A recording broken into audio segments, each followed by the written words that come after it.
Bacteria, bacteria everywhere. Let it live?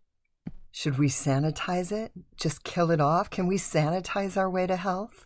Post-health, environment, and health hacks are the three pillars, and today's episode explains a tiny yet very big part of the first. The latest estimate of let's look at research, thinkers, traditions, and the evidence around us, which seems to show that all of our life and our whole environment are so dependent upon bacteria that our design requires that we take care of these bacteria in the human body. Some speculate that we may be more bacteria than human because we have more bacteria than cells. We have bacteria everywhere in our body, in our mouth, saliva, on our teeth, in our small intestines. But the colon alone has 2 times the bacteria of any other organ. I remember the leaders in healing with natural methods from the 70s and 80s saying that all disease starts in the colon.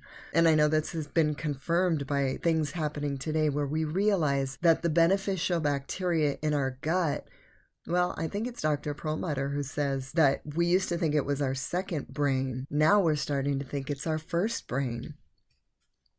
But Perlmutter also quotes that he can trace Parkinson's disease to too many antibiotics over the course of a life. He quotes a study from Finland in the Journal of the International Parkinson and Movement Disorder Society.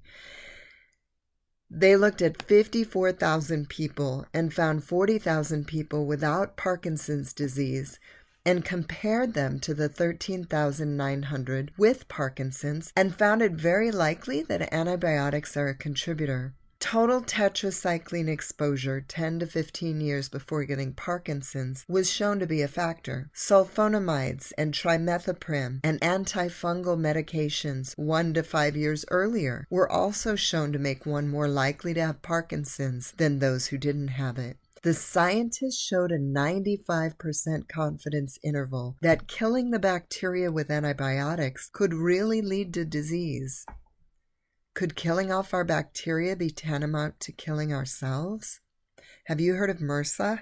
It's a deadly flesh-eating bacteria that is said to be around because we've used antibiotics too much over the years in our animal feed, pesticides, and drugs. Beneficial bacteria is not a new idea, and several great scientists have come to the same conclusion. Many years ago, during the days of Louis Pasteur, there was a man named Antoine Béchamp, whose lifelong research confirmed that we are surrounded by a sea of germs or bacteria that could keep us healthy. He considered that these bacteria were part of the host. They were part of what made up the host. So much so that he coined the expression that I use for the first pillar, host health, or health of the host. Béchamp found that if the bacteria was healthy, the host was healthy. If a virus caused sickness and was the only factor, then everyone would catch a virus that's going around. Yet we're seeing that that's not the case. As we saw with the recent virus that went around, some got very sick. Some it hardly bothered. Right now, as it seems many are getting a little sick, the virus seems to be going through the normal process of getting easier to catch and at the same time less dangerous before it goes away. I believe that is the way we were designed, and it is part of the process of how herd immunity develops. Your immune system matures to understand how to handle a specific virus. Through the experience of handling it, it creates antibodies. What is interesting is there is some research that shows when a person is in a room with one who has gained natural immunity, they confer or give a bit of those antibodies to the person they are with. Is that wild? Maybe we do need to be with other people.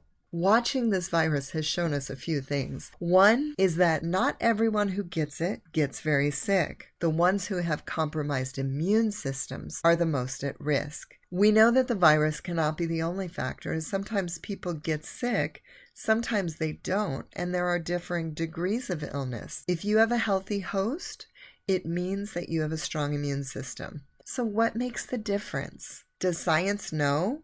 If it seems like science doesn't know, history proves otherwise. In the days of Louis Pasteur, remember him, The guy credited with the discovery of germs and the theory of disease that goes along with it and is now accepted as unquestioned gospel. There was another scientist who somehow didn't make it into our history books. Antoine Béchamp's last work was called The Blood and Its Third Element. This book was recently reprinted, and I bought a copy, and I want to read to you how it opens.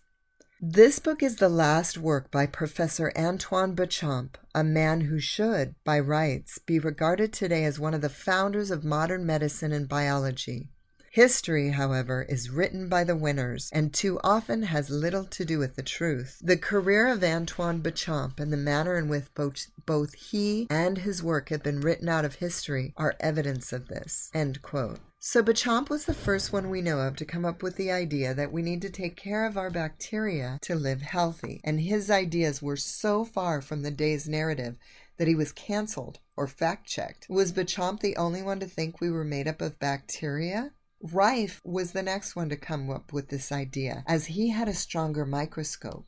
Continuing from the introductory quote I just gave, the United States during the 1920s and 1930s, Royal Rife's microscope revealed processes of life which confused many of Rife's contemporaries, but would have made perfect sense to Béchamp. The medical establishment, however, was disturbed by Rife's discoveries, especially so when he began curing diseases, including cancer, with electromagnetic frequencies.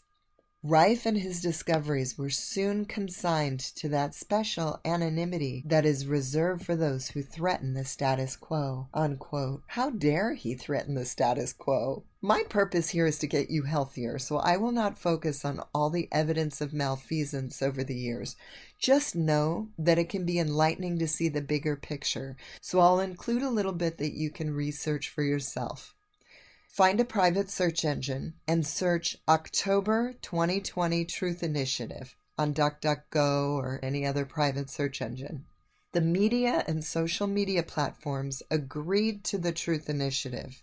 They agreed to stop any information that questioned vaccines or election integrity. I bring this up for a couple of reasons. One is because there are those who argue that what Rife did was impossible. It was impossible for Rife to look at bacteria that was still alive through his microscope without killing it. After all, we can't do that today. Today's electron microscopes would kill the bacteria they tried to look at, or they kill it first, so they look at it when it's not living anymore. Interesting. I hadn't even really thought about it.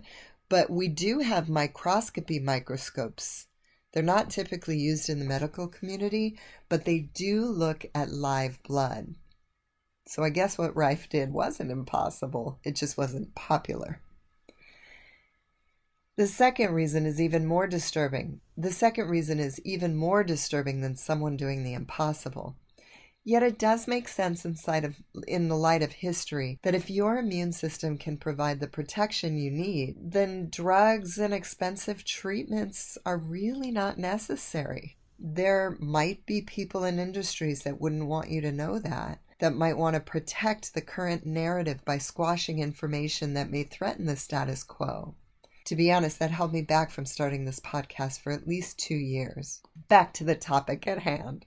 Rife's story and inventions are fascinating. I'll leave a link on the show notes to him as well. So beneficial bacteria is not a new idea. In that intro to his book, Major continues by introducing us to other researchers that you may not have heard of who came up with the same ideas as Béchamp, just with different names. He says, and I quote, "Contemporary researchers whose work connects with that of Béchamp include Gaston Naessens, whose somatids are without doubt what Béchamp described as microzymas.